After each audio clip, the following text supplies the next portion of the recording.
आपकी तरफ देख रही है। मैं 3 दिन से यहाँ कैंप पर बैठा हूँ और देखता हूँ कि हर बंदा आता है तो कहता है भाई इमरान साहब को ही देना है। क्या वजह है कि इमरान खान रियाज के अलावा और कोई चॉइस नहीं है? इमरान भाई ने क्या जादू कर दिया कौम पर? नहीं सर, ये अल्लाह रब्बुल इज़्ज़त का फ़ज़ल और करम है, लोगों की बड़ी मेहरबानी है। मैं यहाँ पे ना भी हूँ ना तो आप यकीन रखें इस कैंप से एक एक चीज़ जो है ना वो मुतासरीन तक पहुँच रही है। मैं आपसे मिलता रहूँगा सारी ज़िंदगी, आप लोगों का एहसानमंद रहूँगा। मुझे आप लोगों ने ख़रीद लिया, बड़ी मेहरबानी है आपकी, लेकिन मैं ना भी हूँ तो आप यहाँ सामान छोड़ दें ताकि वो सामान लोगों तक पहुँचे। बिलाल भाई सॉरी इमरान भाई, वहाँ पर क्या क्या चीज़ें जो हैं वो लोगों को 4 चीज़ों की ज़रूरत है। चारों चीज़ें आप ज़ुबानी याद कर लें। एक खैमे, दूसरा राशन, तीसरा उन्हें वहाँ पे मच्छरदानियों की ज़रूरत है, चौथा डॉक्टर और अद्वियात। वहाँ पर जो गवर्नमेंट ने इंटरनेशनल एड जो मंगवाई हैं 160 के करीब जहाज़ आए हैं, क्या वहाँ पर नहीं पहुँचे? मैंने अभी तक तो हमने इंटीरियर में 2-3 दिन गाड़ी भगाई है, कभी इधर गए कभी उधर गए, बहुत दूर दराज इलाकों में गए हैं। हमें चंद शहरों में जो शहर के मेन एरिया हैं वहाँ चंद 10-15 ऐसे खैमे, इसके अलावा हमें सरकारी खैमा या बाहर से आने वाले खैमे कहीं अभी तक दिखाई नहीं दिए।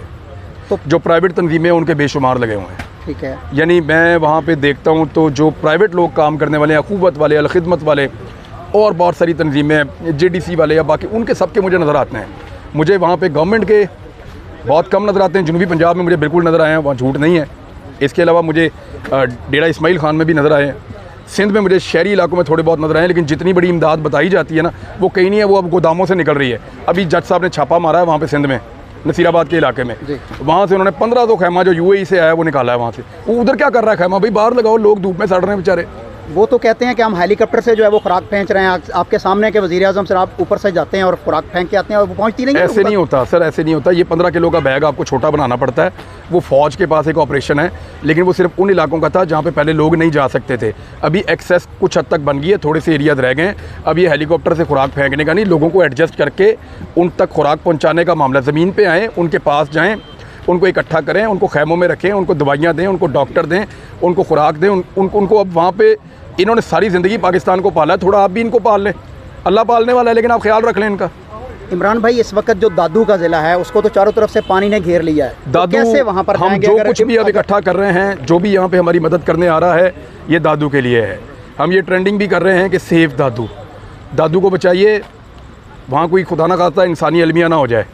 वहाँ जो लोग बैठे हुए हैं, मुझे वो बच्चा रात को आया और वो रो रहा था, सक्कर में मुझे मिला, वो रेस्क्यू करने के लिए गया था।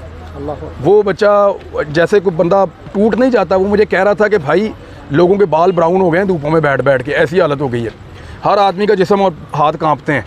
ये सूरत हाल उसने मुझे, बच्चे ने बताई है आगे। वो रो रहा था, परेशान था, कहता अब कैसे वो लोग बचेंगे। मैंने कहा जी अल्लाह बचाने वाला है, जिसने पाला है, आप कोशिश करेंगे। तो उस वक्त हमने ये फैसला किया कि सारे बाकी ऑपरेशंस को हम वो चलते रहें जैसे वो चल रहे हैं, लेकिन सबसे बड़ा ऑपरेशन अभी हम दादू के लिए करेंगे, क्योंकि उसकी लाइन भी कटी हुई है। वहाँ पे सामान की सप्लाई मुतासर हुई है सेवन वाला रोड कटने की वजह से, जो कैंचर झील का पानी उन्होंने छोड़ा है। उसके बाद, और वो क्यों छोड़ा है वो कभी उस पर बाद में बात करेंगे, अभी ये चीज़ें करने का वक्त नहीं है। ये वक्त है, सबसे बड़ी खेप हम तैयार कर रहे हैं 200 टन की इंशाल्लाह, और कुछ इसके अलावा और बाकी सामान भी होगा। ये सारा हम दादू भिजवाएंगे। इस वक्त आप जो काम कर रहे हैं पूरी पाकिस्तानी कौम उसको देख रही है। बिला मुबालगा ये कह रहा हूँ, मैं एक आलम दीन हूँ, अल्हम्दुलिल्लाह आपको हम जानते हैं, पहचानते हैं। आपने पाकिस्तानी कौम का सर जो है वो फ़ख्र से बुलंद कर दिया। UNO का जनरल सेक्रेटरी यहाँ पर आया है और वो कहता है कि मेरे मुंह में अपने अल्फाज डालना चाहते थे और पाकिस्तानी कौम का इन्हें कोई लिहाज नहीं है। आप पाकिस्तान के एक मुस्बत चेहरा हैं, पाकिस्तानी कौम आपको सलाम करती है, लेकिन इस वक्त कौम जो है वो सुनना चाहती है कि आपको हम अगर पैसे भेजें तो किस तरीके से भेजें। देखिए जी, मेरे पास कोई ऐसा सिस्टम नहीं है कि जिसमें आप मेरे अकाउंट में पैसे भेजेंगे, और मैं ऐसा कोई रिस्क ले नहीं सकता, क्योंकि मेरे पीछे बहुत सारे लोग बिला वजह पड़े भी हुए हैं। अभी सिंध में मैं जा रहा था तो मुझे उस पर भी मना किया गया था कि आप उधर मत जाओ। मामला सादा सा है कि हम एक NGO रजिस्टर कर रहे हैं। जब वो रजिस्टर्ड हो जाएगी तो लोगों की बहाली के लिए हम उसमें फ़ंड्स लेंगे, और वो कैसे लगेंगे वो सारा आपको नज़र आ जाएगा। कुछ टेक्निकल लोग हैं वो आकर मुझे मिले हैं, उन्होंने आकर मुझे कहा, और बड़े खुदा तरस लोग हैं, बड़े ईमानदार लोग हैं जो मुझे आकर मिले, मैं उनकी शोहरत जानता हूँ। उन्होंने कहा कि जो आप काम कर रहे हैं इसको अब लोगों की बहाली के ऊपर इस्तेमाल करें। हमारी उनके साथ अगले हफ्ते मीटिंग है, इसको रजिस्टर्ड करेंगे और फिर कोशिश करेंगे लोगों के घर हम बनाना शुरू कर दें। नंबर 1, इस वक्त तक जो लोग हमें पैसे भेजना चाहते हैं तो वो हमारे वेंडर्स को भेज सकते हैं। ठीक, हमसे रब्ता कर लें, हम उनको जो राशन बना रहा है उसका नंबर दे देंगे, वहाँ से राशन बनवा लें, हमें भिजवा दें, हमें रसीद भेज दें कि हमने इतने पैसे दे दिए, हम राशन उनसे ले लेंगे। ठीक है। जो खैमे दे रहा है उसको पैसे भेज दें, हमें रसीद दे दें, हम उससे खैमे ले लेंगे। जो मच्छरदानियाँ दे रहा है उसके अकाउंट में पैसे डाल दें, हमें रसीद दे दें, हम उसे मच्छरदानियाँ ले लेंगे। जो बंदा अद्वियात दे रहा है उसका भी ऐसे ही है, तो अभी ये हल है हमारे पास। दूसरा, अगर वो ये चाहते हैं उनका कोई यहाँ रिश्तेदार वगैरह है तो उसको पैसा भेजें, वो कैश ला के हमारे गले में डाल जाए, वहाँ से निकाल के हम खर्च लेंगे। इमरान भाई, आप जा रहे हैं इस्लामाबाद हफ्ते और इतवार को। इम्पोर्टेड हुकूमत, आपको पता है कि उन्होंने पहले भी आपके साथ जो मामला किया है वो दुनिया से ढका छुपा नहीं है। इमरान खान साहब के साथ भी उन्होंने टेलीथॉन पे पाबंदी लगाई, तो क्या आप नहीं समझते कि आप F9 पार्क का जो अनाउंस कर चुके हैं वहाँ पर जाना आपके लिए सेव होगा? कुछ नहीं होता, मेरा मुल्क है सर, कहीं भी जाएंगे, खैर है, कोई बात नहीं है, अल्लाह खैर करेगा इंशाल्लाह। और हम लोग सारे आपस में भाई हैं, इकट्ठे ही रहते हैं यहाँ पे। इस्लामाबाद पुलिस भी मेरी है, वो लोग भी मेरे हैं, मेरे साथ एक लेवल से ज़्यादा ज़्यादती नहीं कर सकते, इंशाल्लाह बेफिक्र हो जाएं आप यार। और उनके भी पाकिस्तानी हैं, वो जो डूब रहे हैं वो उनके बहन भाई हैं। हम ये क्यों समझते हैं कि इस्लामाबाद में विलन बैठे हुए हैं?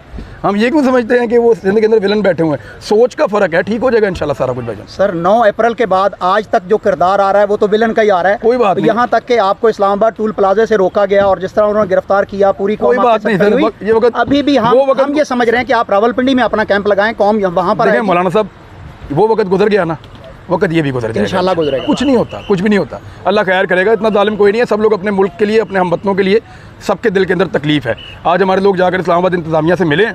सिद्दीक जान साहब कल वहाँ पे कैंप करेंगे, ये सब लोग सुन लें। सिद्दीक जान साहब कल इस्लामाबाद और रावलपिंडी के दरमियान किसी एक एरिया में, F9 पार्क में उनको इजाज़त नहीं मिली, लेकिन उसके बीच में किसी ऐसे एरिया में जहाँ ज़्यादा लोग इकट्ठे हो सकें, ज़्यादा बड़ा कैमरा लग सके, सिद्दीक जान साहब कल कैंप शुरू करेंगे। आप सब लोग वहाँ जाएँ, हफ्ते और एतवार को इंशाल्लाह हम भी वहाँ पर हाजिर होंगे। Thank you very much sir. बहुत शुक्रिया सर।